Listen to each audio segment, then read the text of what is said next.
it back over. Just make me laugh. No, just keep going. Keep going. No, totally natural. This is, our audience and the people that watch us and listen to us know that we have not been shy about saying that we're new to this. We're trying to have fun. And we you're want a married our couple, guests, which is and we're so married. Yeah, fun to I do. did it. Yeah. And mistakes are going to happen and whatnot, and we just roll Yes. with it, even Yeah. though that wasn't really a mistake. It was just, No, it's what I not. mean? We're just trying to be relaxed. We want our Yeah. guests to feel relaxed and everything too. This So- is Just made you giggle, which It was does, adorable. right? You gotta relax. It's like it's part of the bantering portion. Exactly. Yeah, so exactly. go ahead. So thank you so much for joining us for part 2 of our very special guest Terry Stone's interview. I'm gonna do the clapping thing from now on.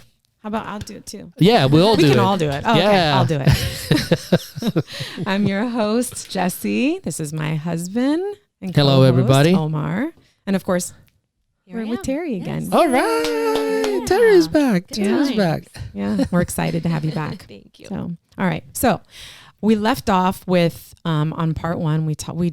I said it a couple of times that we could talk for hours with our guests, and you definitely have a fascinating story, and so definitely captivated me because there's a lot of things that I'm like, wow, she's amazing. Like, just overcoming all of the things that and then going through the process of grief and things like that. That's a big deal for a lot of people. So in the second part of our interviews, typically what we do is we go over and I let Omar sort of take over. I let him be the host, for the part 2. Yeah, That doesn't happen all the time. no, But only for the interviews. Yeah. You can do that. So, it feels like everything else in life too. Right? oh, that's messed up. The things that I'm let cook, clean. No, sorry. He is an excellent cook, by the way. So Obviously, do I it can't. all. I can't get this physique, but just letting it happen by itself. Look at this. and people blame me. So now the truth is revealed for everybody in the world. Now they know. I take full responsibilities for this beautiful shape.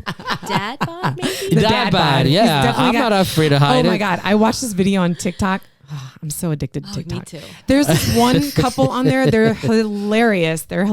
And she calls her husband, he has a cheeseburger body. And every time I Wow. listen to that, I'm like, I can't. That just sounds so terrible. A cheeseburger body. That is perfect. No, she says, no, you're still a cheeseburger. No, stop it. I You will only never- went to the gym once. Hey, Stop it. cheeseburgers are very popular, Love me so some cheeseburgers. right, They are. feel the So good. anyways, Go ahead. let's get too serious now. So, sorry, I had to say that. So just keep it lighthearted. But so the second part of the interview, like Absolutely, I said, we go yeah. through and I'll let you take over and sort of go Explain over it, yeah. Explain it, So the second part is really reflecting. I think that what you mentioned in your first part, you do a really, really good job at being introspective and reflecting on the things that happened and the reasons why they happened. And we came up with this acronym. It's called SCIAR, which is a Latin word for known. So the idea behind the next set of questions is really reflecting of the things that have become known to you. And how do you use those things as you progressed in your life? So we go through different aspects of your total life and discuss the things that you have learned and how do you apply it, more importantly, right? Mm-hmm. So first, I want to start with your personal life as an individual. What are some of the top things that throughout your quest to maturity that really stand out? Mm-hmm. And that you hold on really, really strongly to that. One of the examples, just to kind of like give you an idea, is that you mentioned that sense of community and the importance of the community. Mm-hmm. In addition to that, what are some of the things personally that have become known to you that you utilize to this day? So one thing you asked me on my pre-interview questionnaire is, what your phrase, and I've said this to myself so many times lately, and it's you get what you give. Okay. You really do. You get what you give. And if you are emotionally available to people and you care about people, you want to know more about people, they're going to appreciate that. Mm-hmm. And I don't know, it's just, I always laugh and say, I'm just nosy. Like, I want to know all about you. Like, I want to know,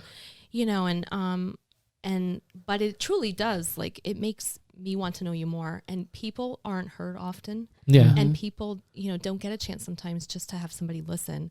So I think that looking at where I am in this life and all the people that I have surrounding me right now, I really feel that, that I'm getting back, things that I've given out, maybe. I'm not perfect. I'm not always sunshine and rainbows. Yeah. I have parts of me that I'm not proud of, and things that I've done. I'm not way I've treated, a person or two in my life that I wasn't, my best. But for the most part, I feel like I can give you what you need because I want to. Okay. So I feel because like you choose to. Yeah. So right now in my life, I keep going through that, and it's not a positive thing because there's people in my life that aren't very giving back. Okay. And I question, what am I getting out of this? I'm being a little selfish. I'm being a little rebellious where I'm saying, what am I getting back from this person? I'm doing this, and this, or maybe I expected this. Yeah. Have I gotten much back? And I really haven't. So why is this person still in my life? And why am I spending so much energy on this? So that's been a big one right now. Okay. That's a big deal because I think a lot of people, you spend a good portion of, and I think it particularly happens now that I'm older too, because we're about the same age, and where we give a lot to our relationships because that's just what you do. Right. And then you start to realize that your time is important. And your energy is important, and you start to sort of reserve that and start to take it. Because I know I've done that too. And you're more. And does that have anything to do with you knowing that time is of the essence? Like life is short. Yes, and it also has to do with the past year and who was by my side. Gotcha. And who helped me through the hard things and was there. Even if it was something little, it was constant and it was reassuring and it was helpful. Yeah. And if so, looking back, it has everything to do with that. Gotcha. But it took that for me to understand that. Yeah. People I know all the time are like, I've been doing this for years. I haven't. I've been taking crap and carrying guilt and do all these things for so many years, but now it's just like, no. Like, well. Let's talk about also back to that known part because you mentioned that about the dark side. One of the things that I'm big on is understanding your shadow side, using Carl Jung's word. We know I have a really bad temper. It's like one of the darkness that I have to keep in check. You mentioned that that part of you. How did you discover it, and how do you deal with it so that it doesn't come out as often? I see it and we're very open with my siblings, my parents. We see it in each other. Oh, okay. We have names. We have a name for it. Oh, really? Are you going to share? Yeah, I like to hear this. Yeah. My dad is of German descent, and his last name is Schwartz. And we get to a blowing point, and we call it a Schwartz attack. And so my dad has it. My brother and I have it. My maybe I see it sometimes in one of my daughters. One of my nephews has it. We go, and you see it. You can visually see how it starts. You see the build. You see the explosion. But also, there are other things that we see in each other. But we're very open about it, and we see it, and we talk about it.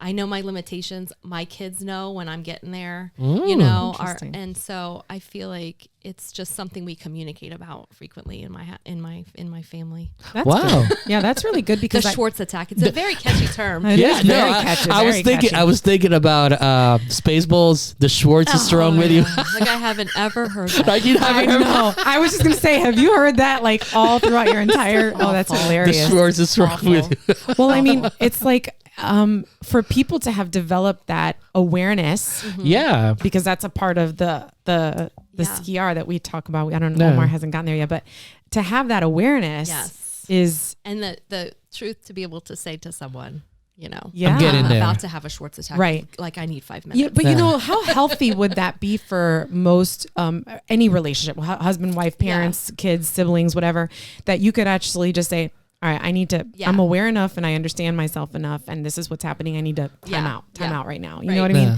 I think that's neat. Right. It's pretty cool, actually. It is. Because most people are not. The fact that you named it. Yes. it's fun amazing. to see it through the generations. Yeah. Now that you guys sit back and just kind of like laugh at it. And There's rules. Oh, okay. Like I remember watching my brother have one when he was moving, and he was trying to put a shelf on the wall where you have those actual like specific places. Yeah. It has, and I remember going, "Oh, here it goes, here it goes." And the rule is you don't call out, "Oh, watch this, he's gonna have a Schwartz attack," or you don't intervene. You try to, "Oh, let me take that for you. Let me try," but you never. When in the moment you you let it ride. You let it ride. Yeah. Wow. That's pretty interesting. That's awesome. You'll have one and you'll say, "Oh, I just had a Schwartz attack. I gotta tell." Oh, I'm gonna name my attacks my Schwartz attacks. What are we gonna name it? The Schwartz attack. Schwartz I'm attack. just gonna steal the name. like We you hear like cultural appropriation. I'm appropriating that. Right? You don't mind, right? Why not? Not at all. I mean, you named it. So, hilarious. What else in your personal life? I mean, you talked about this sense of community, the Schwartz attack. What else has become known about yourself throughout the early part of your journey up to this point? I don't know.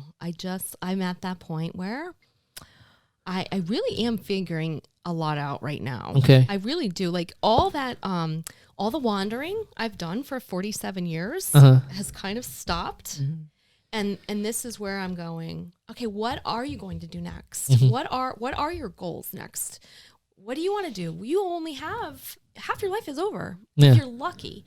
What do you want to do? So I am just now starting to develop where I want to be in my life. I got my master's degree, not because I wanted to progress in my career.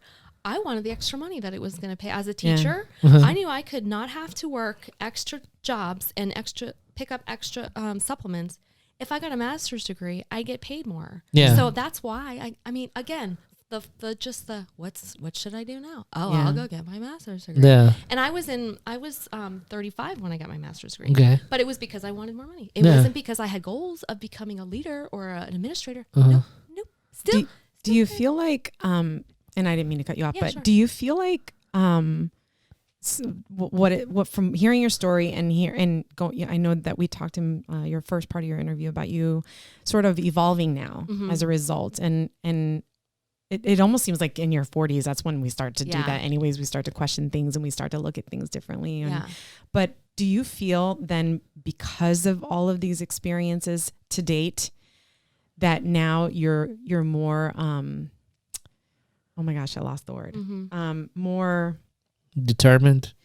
You have more purpose, I guess. And so now your decisions are based on a purpose instead of I'm just going to do whatever just because. Because you were very lackadaisical or whatever in the first part of your life or up until even, recently.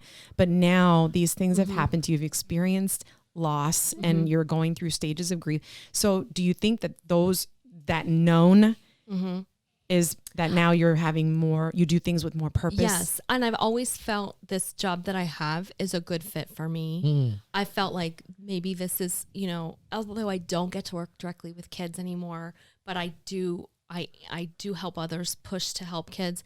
I always felt this was the right place. But I didn't have the experience of the trauma that a lot of these kids had. I didn't know what it was like to lose someone. I didn't know that suffering. So I definitely feel like where I landed is where I'm supposed to be. My kids, my mother, being a mother is my purpose in my life, number one. So I know that much. I know that I like my career. I should stay. I have a fulfilled life in my career. I have a full life at home, but from even till 7 years when I'm done, what's next for me?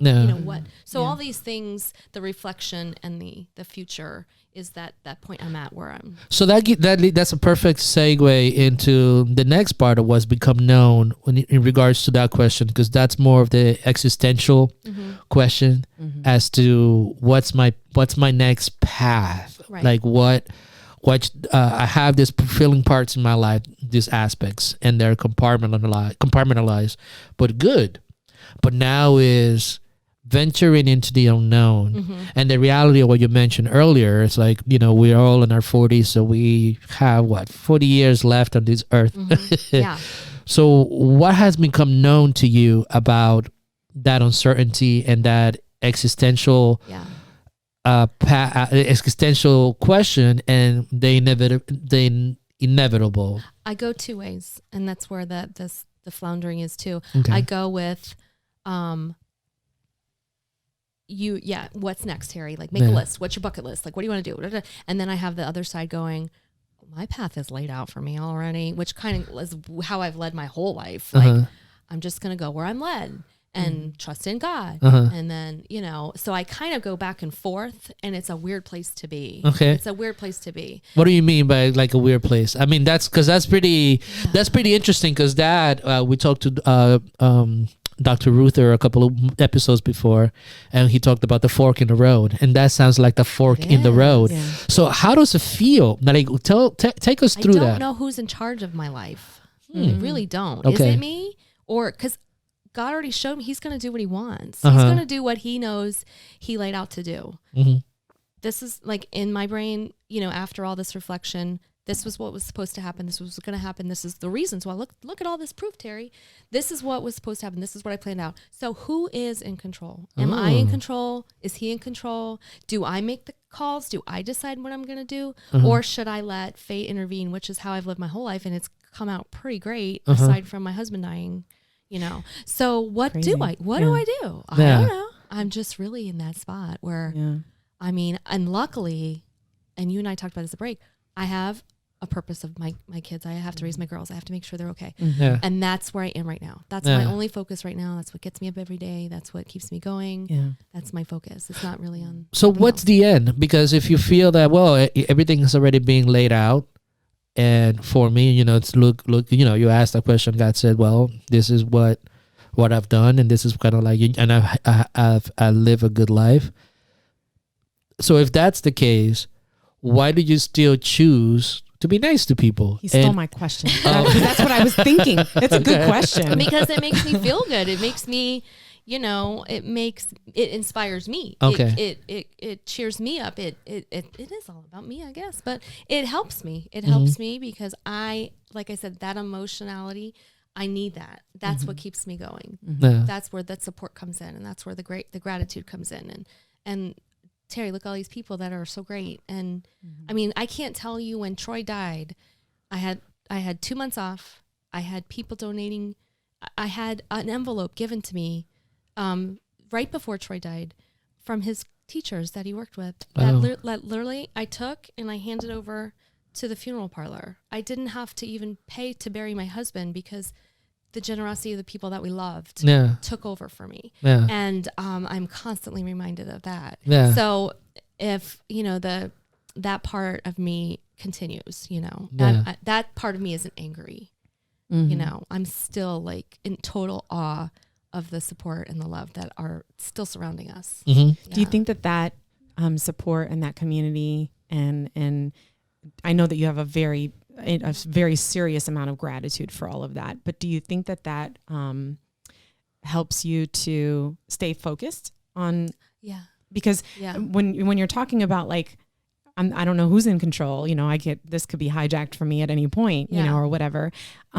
It reminds me of Omar has a picture of the universe, actually hanging here in our studio, and we'll have to show it to our audience one day, and it shows you how little we are. Like, we're just so minute, but you have such a big life, and there's so much going on, and there's so much that is still out there to be explored, and you're evolving, and this experience has brought you to where you are today, but how little we are in this universe. Yes, but also really what is important, because that's what's important. When the chips are down, who is there? Yeah. And the chips are down, who's going to pick you up? Right. And that's what I continue to say to myself, And people are cheering for us, me and the girls. People are continuing to cheer us on and to continues to pick us up, all the time. Yeah. So there's really not, aside from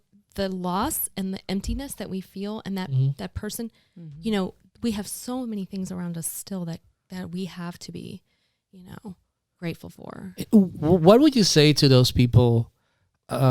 Because you've known so much stuff, and it does feel great when you have that support system.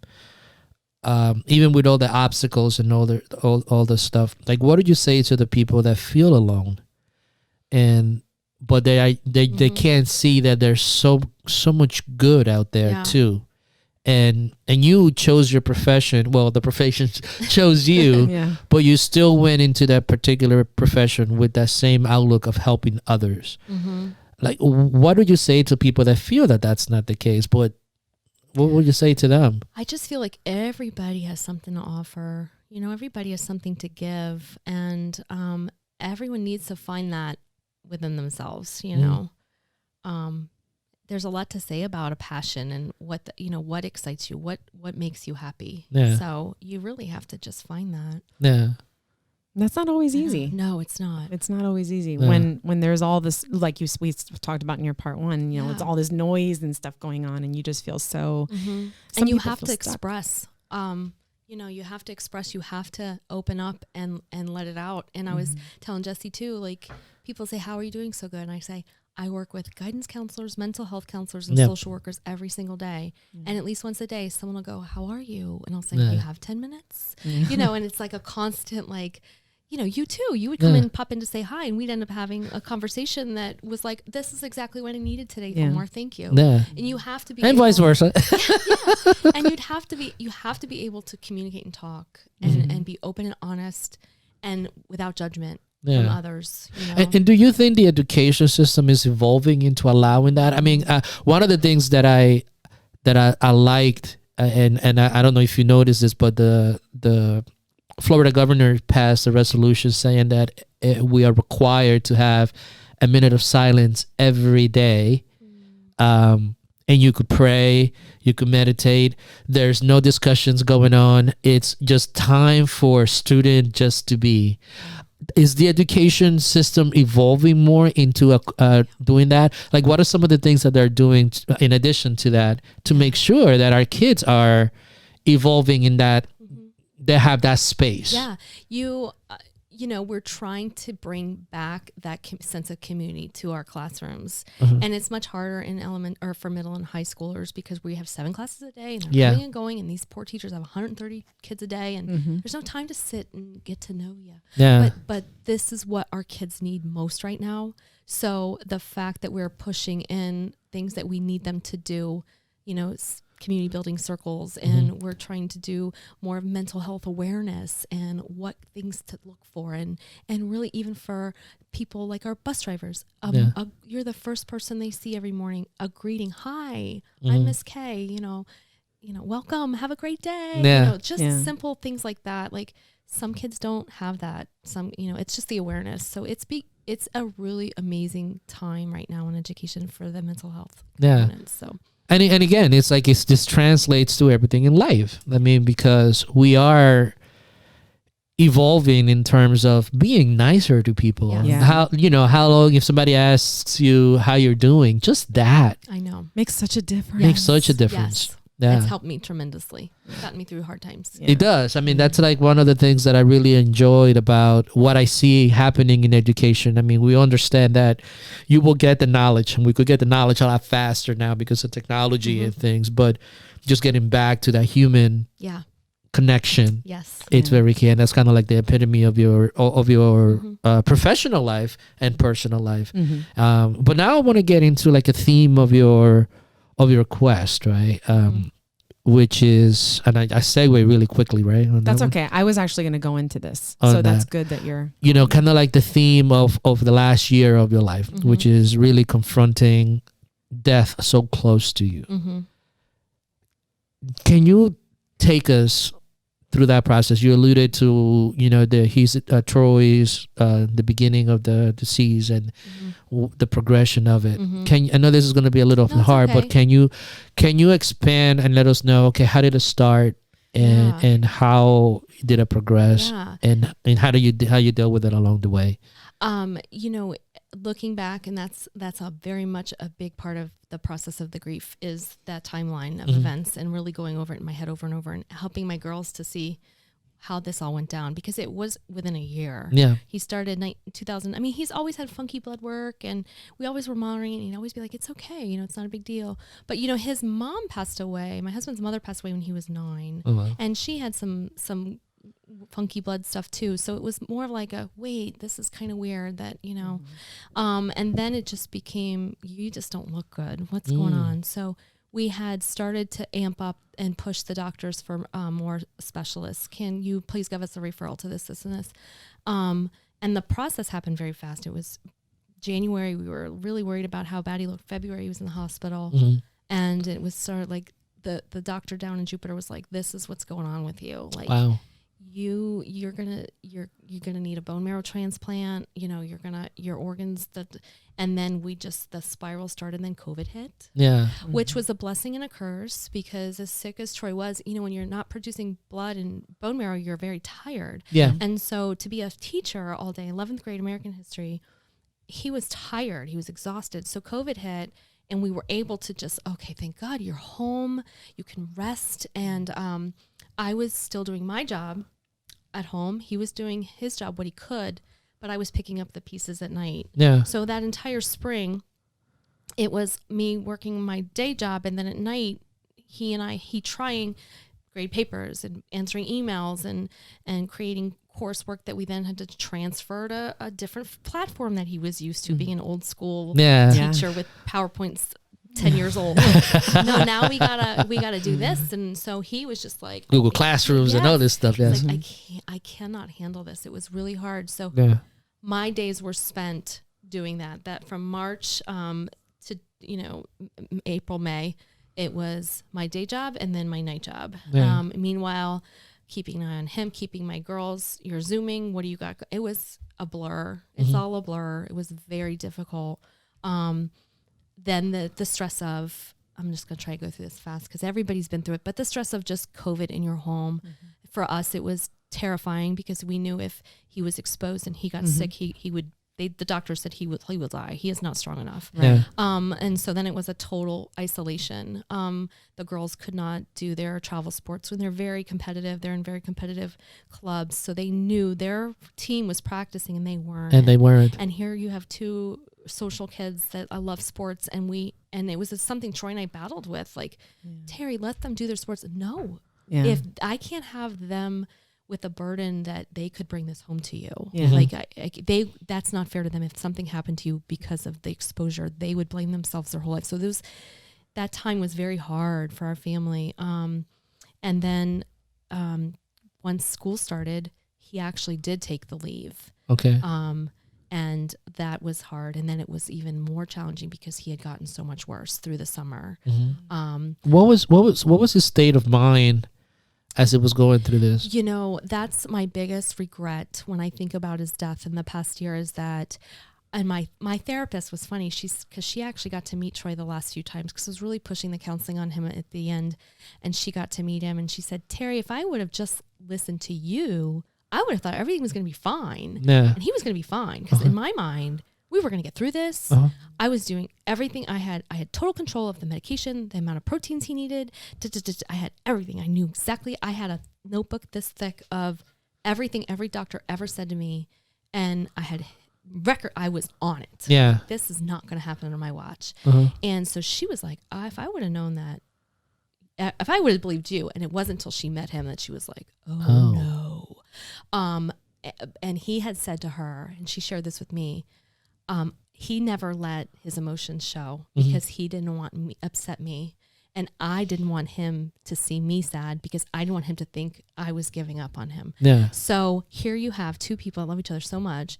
They neither one of them want to show that they're scared and they're afraid. And what happens if? So we every day we were like that. We're going to get this call and you're going to get an organ transplant and we're going to be fine. And so we never, ever talked about it. And I could see the sadness. I could see the defeat. I could see that he slept so much. I could see him, but I knew any second we were going to get this call. Call. So when he his blood pressure started to rise, he started bloating. I just knew something wasn't right. And he had a doctor's appointment that morning. He couldn't wake up. I finally got him up and we left the house, and midway down 95, I realized I need to take him to Miami. Like that's where his specialists were. And I got him down there and he never came home. So my biggest regret is we never talked about it. And that's hard. So then you were trying to protect him and protect the girls. Yeah. Like I wasn't going to give up. There's no way you're going to die. There's no way. We're not even going to talk about it. Yeah. And he was feeling the same way. He was feeling, I'm probably going to die, but I don't want to upset her. I don't want to be a burden. Yeah. She's already handling everything. My job, her job, the girls, the bills, the COVID, he did not want to burden me with that and share, Wow. Yeah. So that's one thing I regret. And were there any conversations as to any type of conversations besides not wanting to share and make the other person feel weak? Like, did he share anything? With the counselor? Oh, with you? Oh, with me? Or both? I just, he just was so sick of being sick. Okay. He was so sick, and he kept saying, I don't know how much more I can do this. I am so sick of being sick. And I would pump him up because that's what Terry does. And she's going to blow smoke up your butt. And she's going to make you feel like you can do this. And we're going to get. And I think he know. Yeah. I think he know. So can I ask a question real quick? Go ahead. With all of that and the fact that you guys were sort of protecting each other, because that's what it sounds like. You were just, do you think that he was ready to go? Like, I think in some way, shape, or form, he knew it was inevitable. But do you think that he was mentally prepared or mentally preparing for exiting? He had to be. But you really never talked about that. No, we didn't. Yeah. We didn't. You were his cheerleader. Yeah. You really were. When you talk about my identity, you don't have to be that all the time now, Terry. Yeah. You don't have to be the cheerleader. Sometimes it's okay just to show your weakness or let someone show their weakness or just not do anything. Yeah. So that has been a big whoa. That sounds like one of the knowns in your life that you've discovered as a result of this. So then the question to piggyback that or couple with that is then when it comes to death, how do you feel about that for your finality? Because at some point, that's a sure thing. We're all going to exit at some point. How do you feel about that for you now? I think about that a lot.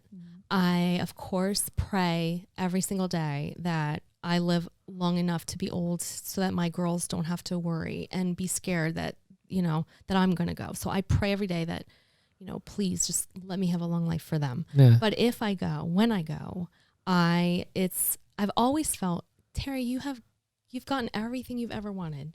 And when I met Troy, the minute I saw him, I thought, who is that? That's not him. And then it was, he has a girlfriend. Oh, but she lives in Tallahassee. It was just like I said, it was this draw to him, and then I married him. Like that was a dream come true. Like this man was like, and you'll ask anybody I know that knew us then, it was tumultuous, but he was my dream come true. Like we connected instantly. I got to have 2 children. I got to have a baby, carry a baby. I got to do all those things that I just wanted. And I have this amazing life and this amazing. So like when it does, I think I've had a freaking amazing life, and he'll be there. So I am not scared to die. I'm excited to see him. I know, knowing what I've been through in the past 9 months, getting amazing clarity with signs that he has given me. I know he's still there. I know there's a heaven. I know there's a place that I will be able to continue to watch my children grow and see my grandchildren. And so I'm not scared anymore. I used to be, I still have questions. Like I said, I want to know everything. Yeah. Like what are some of those questions that you have? Like give me some of the questions like that you're curious about as we move forward. Yeah, about dying. About death. Yeah, about dying. It was funny because right when he passed, I had heard, you have to look for the cardinals, and here and that. I'm like looking at the turtle in my backyard. I'm like, is that you? And I'm like, and I'm like, I said to my sister, I'm like, well, where is he? Like, where is he? Because my sister's much more in tune spiritually than I am. And she goes, there's probably like an orientation or something. He's there. So I just, I've read so much since then. But I just like the things I said in the first half, like when are you here? Are you here when I need you? Can you hear me when I talk to you? Yeah. Are you there for the girls? Do you see what they're doing? Like, I almost want to go see a medium because I feel like I need to know, I need to hear from him,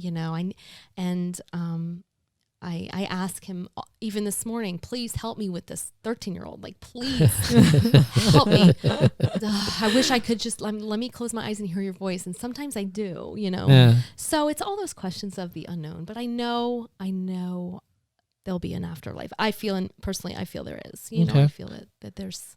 What about the girls? Like, while all this stuff was happening, and they're seeing this, they're seeing their father dying. Yeah.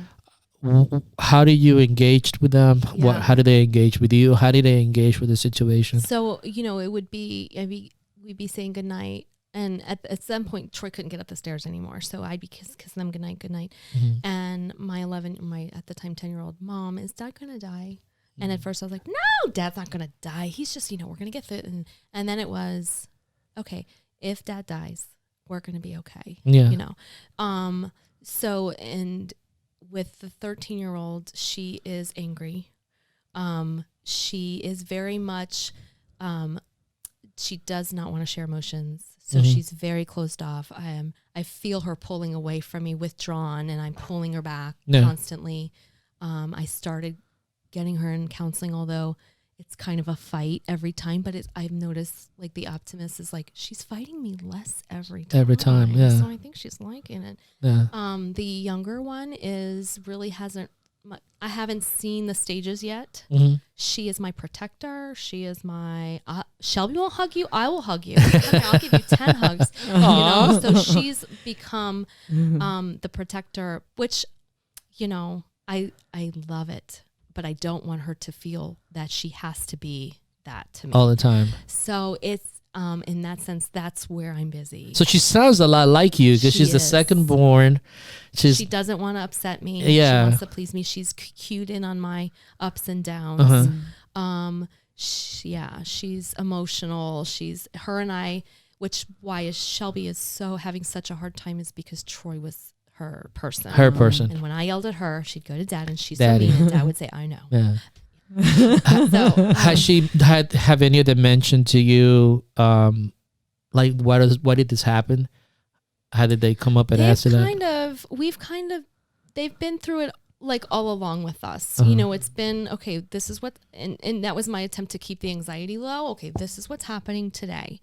Tomorrow Dad goes to the doctor and this is why. Their fear is, okay, this happened to Dad's mom. This happened to Dad. Is this going to happen to me? Yeah. So we're trying to really just know, this is something we can work and we know more now. Yeah. We know more now than Dad did. Yeah. He didn't know what happened to his mom. But now we know, I have a book, this thing. Yeah. I'll tell you everything that happened. So we know, so it's that's a part of it too, that juggling of emotions and making sure they're not getting too deep into the withdrawing and always keeping the answers coming and the questions open and plus you've learned, genetically speaking, something that could be potential. That way, as they begin to create their families and evolve their families, they know this is a potential. Yes. We need to be aware. We need to be diligent. These are the signs. Yep. And then you could catch things up front. Yeah. No, that's a great lesson. Yeah. Created an awareness. Yeah. Heightened awareness. So. Right. Yeah. So you've gone through so many things and you've seen so much stuff, and I commend the fact that you are not bitter and that you continue to have an optimistic point of view when it comes to life, even though you're at the fork in the road and don't know precisely which direction you would like to go. But as you look back on your life and now with an awareness of how you want to move forward, what would you say would be your philosophy of life? Oh, goodness. Why do you have to ask a hard question, this right? is hard. This is, I mean, that's something I'm struggling with. Yeah. But again, it comes back to, you know, you get what you give. Mm-hmm. And it's not about us all the time. And we were put here to help others and to give our best to others and to help each other along the way. So maybe that would be something I would probably staple. That's a good In there, philosophy. that's a very good one. Because I think that we've lost that humanity. Yeah. You know, we've we all are so overwhelmed. Yes. Oh yeah, totally. And I think having more compassion for other people allows you to recognize that we're all on our individual paths, but we're not alone. Right. If we don't, you know, we have that choice. You know what I mean? Yeah. I think. And I think this is a perfect example of how, you know, you serendipitous find your way into this profession. And you choose, like you mentioned, I don't know exactly what God has in store for me and whatever, but I know that I'm here. While I'm here, I choose to be sunshine and rainbows and do those type of things. So that's the part that's really good. I remember, and I just want to say this little story so that we could begin to kind of like wrap up, because this is kind of like how you are at the fork and how you're going to move forward.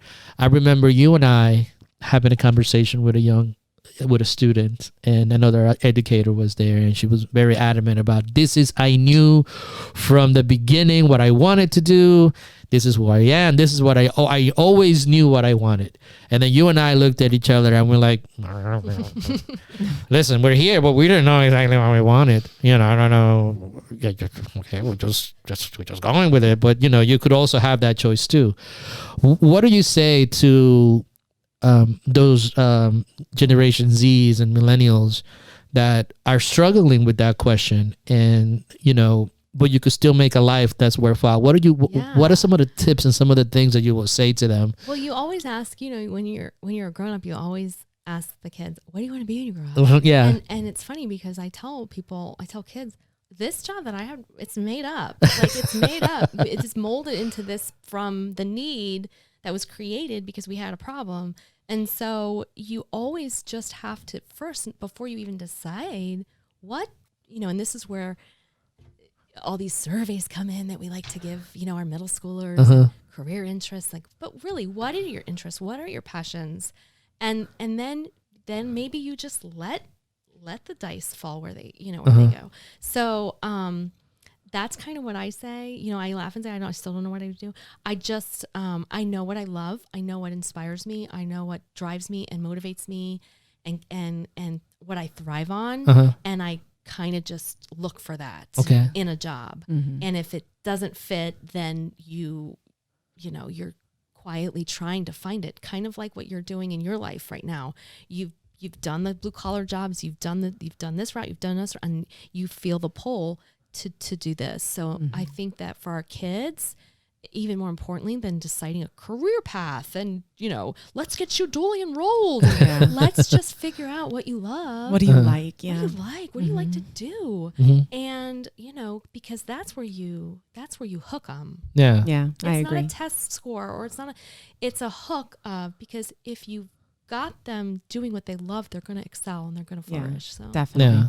I think that's where we fall short when Yeah. it comes to our kids today, Right. is that we don't allow them. We're so rigid in driving education into them instead of, like what Omar says, you know, drawing it out of them. Right. And that involves discovering what they love and who is this person and what, you know what I mean?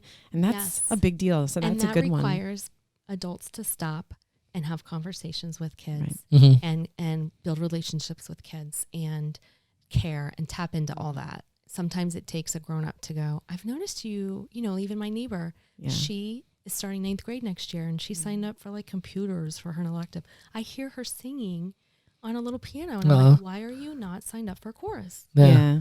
And I talked to her mom and she's signed up for chorus and she's so excited. Like she was worried about starting school. Now she's excited about starting school. So it's just like that little tweak just probably changed her whole outlook on the next 4 years. Yeah. So, and I think it's about being inquisitive and as an adult, that's one of the things that I love about Omar is that he's always taken the time with the younger generation, the people that he's worked with and not everybody appreciates this, but to take that time to listen. Yes. And ask questions and not make conversations about himself, but more about them, what drives you and what I've noticed about a lot of kids is they want to be invisible. Like even with my daughter, when we get together with family, she sits on the corner of the couch and she pulls out her phone and she's like, leave me alone. And no, you're not going to be, and she hates it. And my sister-in-law does it best. She just pulls her right. What's going on? How's volleyball? And she just, and she'll roll her eyes, but then next thing you know, she's having a conversation and it's easy to be invisible, but we don't want kids to be invisible. We want them to have relationships with adults that they trust and they can come to, How do you muster up the courage? Or how would you advise people to have the courage to listen to themselves and be able to connect the dots like you have? You mentioned that I came back home with a tail between my legs. I didn't know exactly what to do. I have this degree. I don't want to do it. But you went and it's like, okay, well, as a suggestion from your mom, it's like, well, why don't you try this? And then you try that. And then from there, things began to develop. But it was almost like this intuitive. Yeah, it was intuitive. It was, okay, been there, done that. What's next? Yeah. It was kind of like when I was doing the co-teaching and I was just getting annoyed that I would teach this lesson like this. Yeah. I had my own classroom. And then it was, okay, now this job's opening and I feel burned out. So so it was always that push. But in my personal life, I've always journaled. Okay. Which is amazing at this point in my life because I've journaled since I was in my 20s. And it was the whole course. It's been the whole course of my life and the things. And sometimes I think I go back and maybe I should like burn some of these early ones. No, don't do that. I know I wouldn't, but for my kids to read like some of the insane like thoughts that I was thinking, like embarrassing, like what was she thinking? Or it was, but it's just the growth. You see the growth of you personally when you look back, and plus it's really cool to see my story with Troy on my side when I was 24 when I met him, and like it's fun, and it's fun to. That's the reflection part too. Like, look at what you were. Yeah. Look at what you were thinking. What were you thinking? Why were you with, even past relationships and what I learned from it. And journaling is an amazing key tool. Yeah. And even if it's just like right now, I'm quoting things a lot. Like I'll see on, Instagram, like good quotes to remember and just little things like that. Sometimes I just do. But it's and you see the evolution. Yes. Yeah, you see the evolution within those pages and kind of and see where you are. Yes. Which is amazing. Very fun. But when it comes to like an advice to kids, like to young people, to anybody really, because again, I feel like we're young. We're still figuring this life thing out. Yeah, we still don't know what we want to be when we grow up. I don't want to know what I want to grow up. I don't want to grow up. I'm a Toys R Us kid. Toys R Us that I could play with. Okay, I'm sorry. So, like, how do they listen to themselves? Because that is a hard thing to do, particularly in our society. You mentioned that we're all so overwhelmed because we need to be something. We need to live a certain way.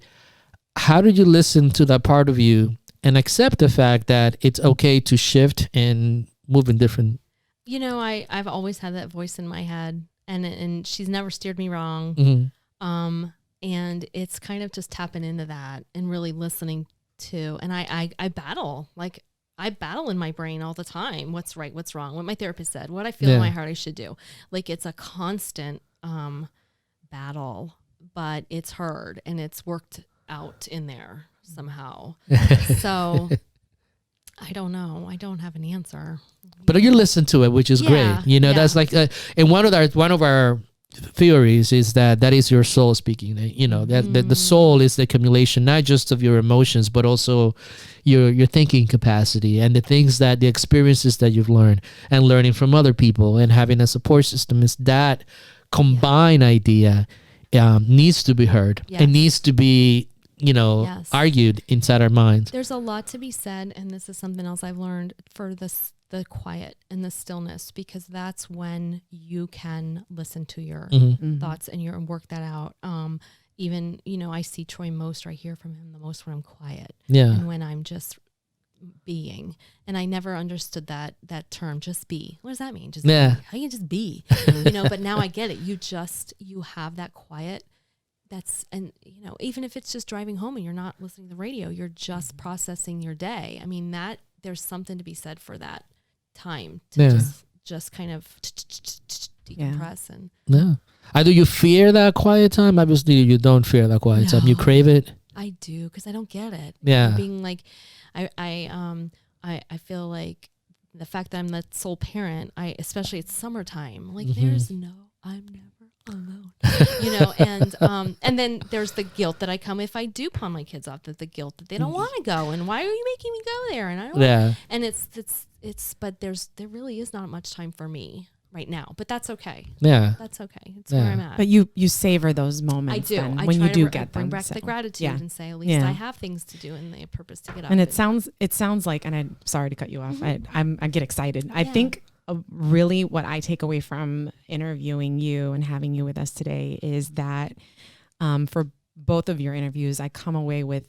this is a woman who's filled with an enormous amount of gratitude for her experiences. And it's been a good life, even with the things that have happened and the difficult things, that you're looking at those things and from that perspective of gratitude. Yeah. And that is a really beautiful life, so we'll have to have her come back in 20 years so we can interview and see, because you've not that other people haven't expressed those things, because we've interviewed really great people so far, and each of them have had this perspective of gratitude, but I really get that from you. I have a sign in my dining room that says gratitude changes everything, and I just found it a couple weeks ago. Wow. And it's like, that's the truth. That's the truth. So and with that, I want to thank you first and foremost. Thank you so much for being so open. For sharing this, being vulnerable, and this is one of the hardest things to do as a human being. And thank you for sharing your story with Troy. And the girls, and I know that's very personal as well. For letting all of us, for letting all of us know. And but one of the things that I do believe is that, and then this is the premise of A Soul's Quest, is that our shared experiences, it's what really helps us become better humans and better towards each other. And we don't want celebrities here. We want people, and I don't want to use the terms like regular or average people, because no, that's not the case. It's that we glamorize certain things, but we don't recognize the people that are really in the weeds, day in and day out, trying to make sense of the world. With obstacles, but also going back and doing everything that they can, as minute as it may look or seem, to make the world a better place. And you do that beautifully by working with our school district, beautifully by working with our